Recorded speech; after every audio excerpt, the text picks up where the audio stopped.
I obviously think that women can create amazing pieces of work, and I love seeing women lead shows or movies, but unfortunately, the way that Hollywood treats women isn't fair. They don't hire women based on their talents a lot of the times. They hire them simply for their gender, and when bad products come out that are helmed by women, it makes everyone laugh at them and their work, and The Rings of Power Season 1 was already terrible, but now Amazon has decided to hire only women directors going into season 2 as what seems to be a way to give the finger to people who hated season 1 even more.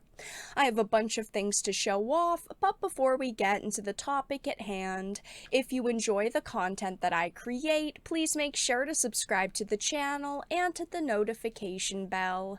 Follow me on social media like Twitter or mine so that you can see when my content is posted. And of course, if you do really enjoy the videos and the live streams that I create, please consider becoming a Dark Titan via Patreon for just $1 a month, or support the channel via YouTube memberships. All of the links are in the description, and of course, I do really appreciate all of the support.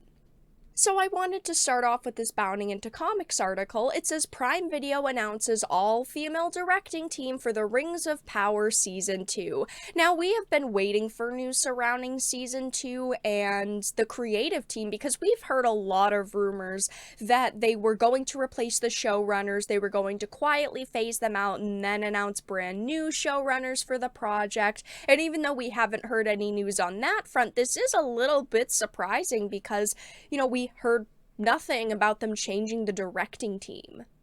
It says, in a press release, Amazon Studios announced that Charlotte Brandstrom would return to the show alongside Sana Hamri and Louise Hooper. It says Brandstrom directed episodes 6 and 7 of the first season, titled Udun and the Eye. If you recall, the 6th episode featured the nonsensical eruption of Mount Doom, the illogical chase sequence featuring Galadriel, Adar, and Halbrand, and the battle sequence showing the Númenóreans routing Adar's orcs. Now, this was one of the worst episodes in my opinion. I thought that it was terrible just because of all of the things that are listed here. The battle sequences were terrible, the nonsensical eruption of Mount Doom happened, and also the chase sequence with Galadriel, Adar, and Halbrand. It was very easy to figure out what was going on in that sequence, that clearly Adar was trying to buy time for something happening. You could tell in the first 5 seconds of that sequence beginning,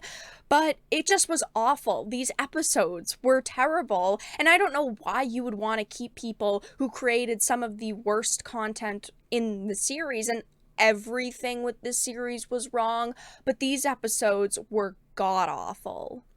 Now, Brandstrom's other credits include directing episodes of Jupiter's Legacy, The Witcher, and Away. A few of these people have actually worked on The Witcher, and I do think it is important to talk about The Witcher for a second, because while I do like The Witcher TV series, and I thought that it was good overall, it did definitely have some problems, and it was nowhere near perfect. It didn't follow the source material as closely as it could have. I still found enjoyment in the series, and of course, a big reason for that was Henry Cavill's performance as Geralt, but the show did have some problems, and clearly these individuals are not working on projects that follow the source material of franchises they're working with very closely. Then you have Hamri, who worked on Fox's Empire, as well as the upcoming season of The Wheel of Time, another series that was kind of butchered by Amazon. It is very sad, but people were very excited for the Wheel of Time show. We were hopeful for it, and then it came out, and it just ended up kind of being a disaster. If you look on something like Rotten Tomatoes, the user scores for it aren't great. People just kind of overall had a lot of hatred for the Wheel of Time Amazon series, and we haven't heard much about a second season, but they are still going ahead with it. We don't know how many seasons they're going to end up doing of it, but that is in the works, and, this individual is a part of that project as well. In the second season, Charlotte will be directing 4 episodes and will also serve as a co-executive producer. Hamry and Hooper will both be directing 2 episodes each, and the season 1 directors will not be returning for the second season, which is honestly kind of funny because we have seen several individuals dip out of season 2. We have seen a Dar's actor dip out. We're now seeing the directors leave the project. We don't know if these ones were fired or not, but there's just a lot of people being shifted around. I do still think that the showrunners will get sidelined and they will put new showrunners in place, and they just haven't announced that yet. Obviously, we don't know for sure, only time will tell, but that is actually a rumor that I do believe, especially when they're starting to really shift around the creative teams.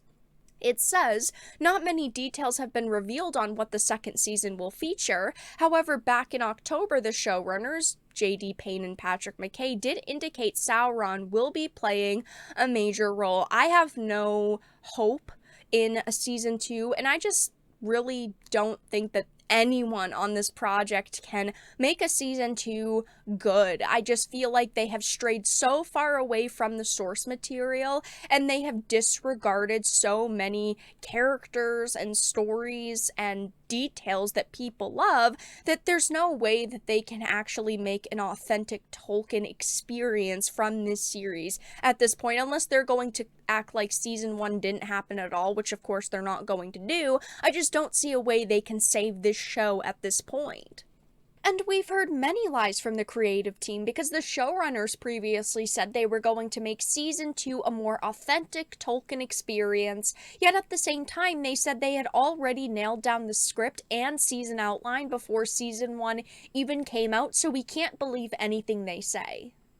And of course, after it was announced that season 2 will have an all-female directing team, people took to Twitter to post their thoughts and discuss the Rings of Power and all of these individuals who are now going to be leading this project.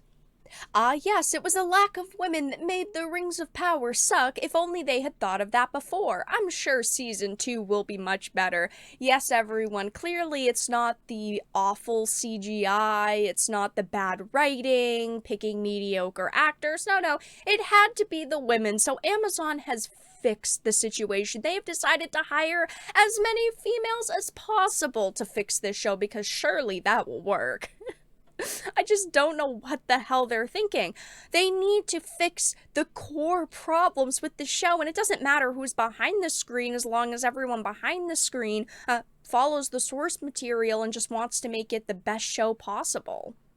We can clearly see they're not hiring these women because they're the best choices available. They're hiring them so that when season 2 sucks, they can say, well, you guys are just sexist for not liking this season of the show, especially when behind the scenes, we've got so many females working on this project. They don't actually care about making good content. They care about making statements and looking bold and stunning and brave, and that's not going to sell your streaming service. That is not going to get people to click on the trash content that you are creating. Again, I have zero hopes going into Rings of Power season 2. I obviously want them to do better because I don't want them to ruin Tolkien's work the way that they did with season 1. Only time will tell, but I just don't think they can make this show good, no matter how much more money and time and effort they put into it. But that's all that I really had to discuss in this video. Let everyone know your thoughts in the comment section down below. If you enjoyed it and found it important and informative, please make sure to give it a like, share it, and subscribe to the channel. And of course, if you didn't, make sure to give it a dislike. I appreciate your support either way, but I will talk to you all again in the next video really soon.